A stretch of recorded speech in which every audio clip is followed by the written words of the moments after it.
할렐루야. 6월 23일 금요일 원포인트 키트 가운데 오신 여러분들을 주님의 이름으로 사랑하고 축복합니다. 오늘 하나님께서 우리에게 주신 말씀은 창세기 2장 18절에서 25절까지의 말씀입니다. 창세기 2장 18절에서 25절까지의 말씀 다 같이 한 목소리로 읽도록 하겠습니다.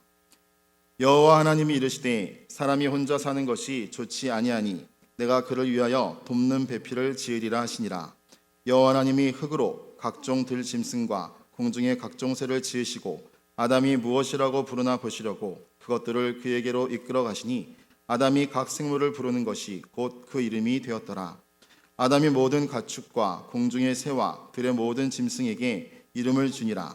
아담이 돕는 배필이 없으므로 여호와 하나님이 아담을 깊이 잠들게 하시니 잠들매 그가 그 갈빗대 하나를 취하고 살로 대신 채우시고 여호와 하나님이 아담에게서 취하신 그 갈빗대로 여자를 만드시고 그를 아담에게로 이끌어 오시니 아담이 이르되 이는 내 뼈 중에 뼈요 살 중에 살이라. 이것을 남자에게서 취하였은즉 여자라 부르리라 하니라. 이러므로 남자가 부모를 떠나 그의 아내와 합하여 둘이 한 몸을 이룰지로다. 아담과 그의 아내 두 사람이 벌거벗었으나 부끄러워하지 아니하니라. 아멘. 이 시간 공동체를 이룸이란 제목으로 담임 목사님께서 큐티 인도해 주시겠습니다. 자, 오늘 이제 한참 이 여름이 깊어가고 있는데요. 6월 23일에 우리 창세기 2장 18절에서 25절 말씀을 통해서 오늘 남자와 여자의 출생의 비밀을 오늘 같이 한번 묵상합니다. 여러분 오늘 성경 말씀 보면 18절에 하나님이 이렇게 생각하십니다. 여호와 하나님이 이르시되 사람이 혼자 사는 것이 좋지 아니하니. 그러면 여러분 결혼에 대해서 많은 얘기가 있습니다. 결혼은 곧 무덤이다 이렇게 말하는 분도 있고 또 어떤 분의 얘기면 혼자 사는 걸 외로울래 결혼해서 괴로울래 이렇게 말하기도 하고 어찌 보면 이제는 결혼은 뭐 낭만의 종착점이다 이렇게 말하기도 하고 그러나 하나님이 처음에 볼 때 하나님은 사람을 관계적으로 지었다는 거죠. 하나님과의 관계 그리고 우리 사람과의 관계, 자연과의 관계, 자신과의 관계 이 관계를 우리가 벗어나면 인간은 결코 행복하지 않다는 겁니다. 관계 속에서 우리는 소속감이라는 걸 느껴요. 이 sense of belonging이라는 이 소속감은 인간에게 깊은 만족과 안정감을 주는 욕구예요. 그러므로 하나님께서 내가 그를 위하여 돕는 배필을 지으리라. 여기 배필이라고 하니까 아담이 주고 하와는 부고 이런 관계로 지은 게 아닙니다. 두 사람이 정말 마주보는 마누라의 관계, 마주대하는 관계지만 그러나 질서상 우선순위가 있더라 하는 거죠. 질서와 우리는 계급을 이해 못해요. 우리는 모든 걸 계급으로 이해하지. 이게 바로 인간이 타락한 다음에 얻어진 하나의 개념의 한계입니다. 그러나 하나님은 아담을 잠들게 한 다음에 하와 갈빗대를 통하여 하와를 지었으나 결코 종속적 관계라기보다는 귀속적 관계요 동시에 대등한 인격적 관계다 하는 것을 잊지 마셔야 됩니다. 그런 면에서 보면 돕는 배필을 지으리라 하셨는데 여호와 하나님이 흙으로 각종 들짐승과 공중의 각종 새를 지으시고 아담이 무엇이라고 부르나 보시려고 그것들을 그에게로 이끌어 가시니 아담이 각 생물을 부르는 것이 곧 그 이름이 되었더라 이렇게 말하고 있습니다. 자, 여기서 보면 아담에게 엄청난 통찰력을 준 거예요. 우리가 아마 타락한 이후에 인간의 잠재적인 어떤 지력을 10분의 1도 다 쓰지 못한다는 말을 하는데 인간에게 있어서 집중력을 하게 되면 누구든지 엄청난 어떤 잠재 능력이 터져 나옵니다. 그만큼 인간은 집중하기가 쉽지 않고 인간의 욕망의 뜬구름을 따라서 늘 마음이 분산되어 있기 때문에 어떤 사람은 거의 본능적으로 수준으로 사는 사람도 있어요. 먹고 입고 자고 싸고 아주 동물적으로 사는 인간도 있어요. 그리고 감각을 추구하다가 끝나는 인생도 있지만은 인간은 묵상과 명상에는 엄청난 어떤 면에서 보면 창조적인 것들이 나오게 되어 있습니다. 아담의 처음 모습을 보십시오. 아담에게 동물들을 쭉 이끌어갈 때 하나님은 지켜보고 있는 거예요. 이게 바로 자유의지고 판단력이고 결정력이고 오늘 그가 선택권을 하나님이 위임했다는 걸 알 수 있어요. 아담이 무슨 말을 하는지를 하나님은 미리 다 알고 프로그램된 상태로 아담이 말을 하더라 이렇게 말하지 않아요. 하나님은 아담을 존중하시는 모습을 볼 수 있어요. 그래서 아담이 무엇이라고 부르나 보시려고 그것들을 그에게로 이끌어 가시니 아담이 각 생물을 부르는 것이고 그 이름이 되었더라. 여러분, 참 이름이라는 것은 우리가 불러진 바대로 자연스럽게 정체성이 정해집니다. 그래서 발음과 여건에 따라 이름이 다양해져요. 그래서 우리가 알고 보면 미국의 지명이든 영국의 지명이든 뉴질랜드의 지명이든 다 영국에서 출발해 가지고 미국에 와서 또 다른 지명이 붙으면서 그 배경, 산과 강의 배경이 합해져서 지명이 되는 걸 볼 수 있어요.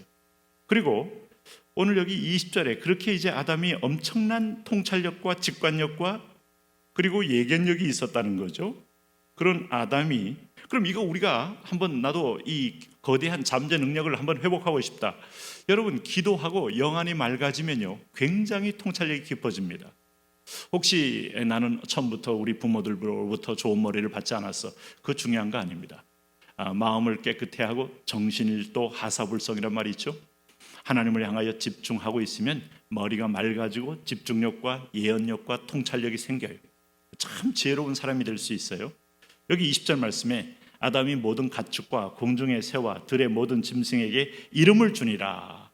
이렇게 해서 아담이 모든 것에 대한 지배권도 갖고 있고 관리권도 갖고 있음을 볼 수 있어요.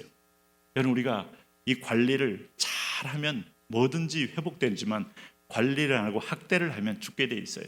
그럼 인간이 지금 이 관리권을 어떻게 쓰고 있느냐? 학대를 했기 때문에 지금 탄소, 지금 이 폭발로 인하여 전 세계적인 기상이변, 엘니뇨니 라니뇨니, 우리가 알고 있는 유럽에 지금 폭우가 올 수 있고 또 폭염이 올 수 있고 또 겨울에 이상 난동이 오고 여름에 이상 추위가 오고 올 여름에도 여러분 지구촌은 어떻게 돌아갈지 우리는 다 예측할 수 없어요. 인간은 학대를 한 거예요. 착취를 한 거예요. 그런 면에서 보면 원래대로 하나님의 질서대로 우리가 조화를 이루는 관리를 잘하면 회복되는데 그동안 너무 우리가 1차 농업혁명, 2차 산업혁명, 3차 정보화혁명, 4차 IT혁명 이걸 통해서 끊임없이 인간의 욕망을 극대화하다 보니까 땅은 신음하고 있는 거예요. 그래서 우리가 우리의 원초적인 어떤 그 에덴의 아름다움을 보려면 창세기 속으로 들어가면 지혜를 얻을 수 있어요. 어쨌든 그 위에 하나님은 우리에게 최고의 신방을 차려주셨다. 그게 뭔가 하면 아담이 돕는 배필이 없으므로 21절 여호와 하나님이 아담을 깊이 잠들게 하시니 잠들매 그가 그 갈빗대 하나를 취하고 살로 대신 채우셨다. 최초의 소위 말하는 그 마취가 여기서 있습니다. 어떤 잠을 들게 했는지 모르겠어요. 요즘에는 여러 가지 그 수면에 대한 약들이 많이 있습니다만은 그 약은 과도하게 사용하면 죽습니다. 생명의 위험이 옵니다. 그리고 그런 약을 자주 빈도 있게 사용하면 점점 약의 농도가 강해지다 보면 결국 죽음에 이르게 돼요. 근데 하나님이 하신 이 잠들게 하는 이 터치는 매우 아주 건강하고도 뒷골이 땡기지 않고 아주 맑은 하나님께서 터치한 어떤 잠이었다는 걸 알 수 있어요. 그 잠들매 그가 그 갈빗대 하나를 취하고, 몸에 갈빗대 하나를 취해도 아픔을 느끼지 않는 아주 소위 의사이신 하나님, 수술하신 하나님, 그걸 통하여 살로 대신 채워서 무게감의 균형을 잡으시고 여호와 하나님이 아담에게서 취하신 그 갈빗대로 여자를 만드시고 그를 아담에게로 이끌어오니 눈을 뜨고 보니까 나와 비슷한 존재인데 체형이 다르고 모든 구조가 약간 다른 동일한 여인이 하나 내게 다가오는 거예요. 여러분 얼마나 놀랐을까요? 그 숲속에서 처음으로 사람다운 인간을 하나 만나면서 그는 아마 큰 경이로움에 빠졌으리라고 생각이 됩니다. 전에 있던 어떤 교회 목사님이 군대에서 막 훈련하다가 민간인이 지나가는데 아주머니들이 좀 지나갔다는 거예요. 근데 다 같이 뭐라고 했는지 아십니까? 이거 좀 큐티에 송구하지만 여자다 하고 소리를 질렀다는 거죠.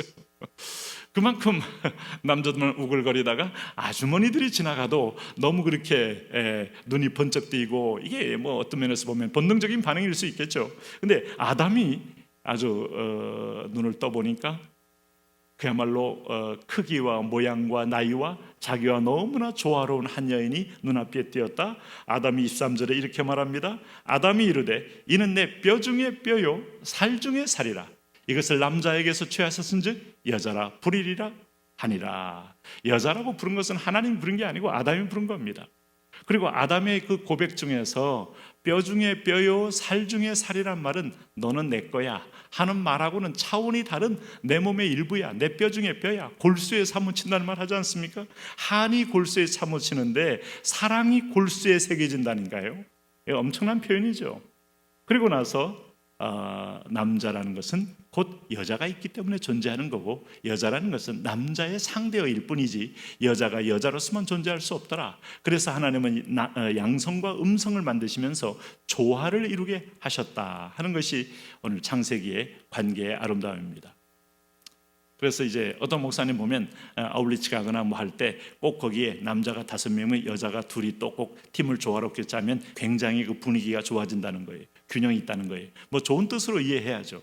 안 그러면 남자끼리만 하면 거칠어지고 또 아니면 또 좀 과격해지고 서로 간에 또 경쟁을 하게 되고 이렇게 되는데, 이렇게 조화를 해주면은 그 안에서 분위기가 굉장히 훈훈하고 좀 약간 평안한 분위기가 된다. 뭐 그런 얘기를 한 적도 있는데, 이것은 여러분 뭐 굳이 우리가 다른 뜻으로 이해할 필요가 없어요. 하나님은 모든 것에 오늘도 지금 상대적 존재를 주었고, 이것으로 인하여 모든 피조물도 수컷과 암컷을 통하여 생육과 번성의 이런 하나님의 생존 그리고 순환 원리를 우리에게 허락해 줬다는 걸 알 수 있어요. 그래서 여기서부터 이제 결혼 제도의 원형이 나오는 거죠. 최초의 에덴이라는 신방에서 하나님이 주례함으로 두 사람이 결혼한 거죠. 24절에 이러므로 남자가 부모를 떠나 그의 아내와 합하여 둘이 한 몸을 이룰지노라. 이렇게 해서 부모를 떠남과 연합, 떠남과 하나됨, 이것이 결혼의 큰 대강입니다. 그런데 지금 하나님을 떠나면서부터 오늘 관계가 뒤틀어지니까 부모를 떠나는 건 돼도 합하는 건 힘들어요. 그래서 평생의 연단을 받는 겁니다. 기질도 틀리고 생각도 틀리고 욕망도 틀리고 욕구도 틀리고 취향도 틀리고. 그래서 이건 하나님께서 엉겅퀴를 줬듯이 우리에게 불가결하게 주신 거룩함에 이르는 훈련이에요. 피할 수가 없죠. 그리고 여기 25절에 아담이 그의 아내와 두 사람이 벌거벗었으나 부끄러워하지 아니하노라. 여러분, 부끄러움이 없는 온전한 관계, 이것이 사랑이요, 이것이 온전한 하나님의 평안 가운데 있는 관계죠. 자, 이 원형을 보면서 어떤 생각이 드십니까? 가정의 원형이 여기 있고 오늘도 인간의 타락 전에 지각의 원형이 여기 있어요. 이거 우리가 아마 천국 가면 다 회복될 겁니다. 그날을 소망하면서 우리가 거룩에 이르는 동안에 점점점 머리가 맑아지고 통찰력이 깊어지고 하나님이 원래 주신 은사가 다 회복되는 축복이 함께 또 있기를 바랍니다. 하나님, 그런 인생, 그런 삶 되게 하여 주옵소서. 예수님 이름으로 기도합니다. 아멘.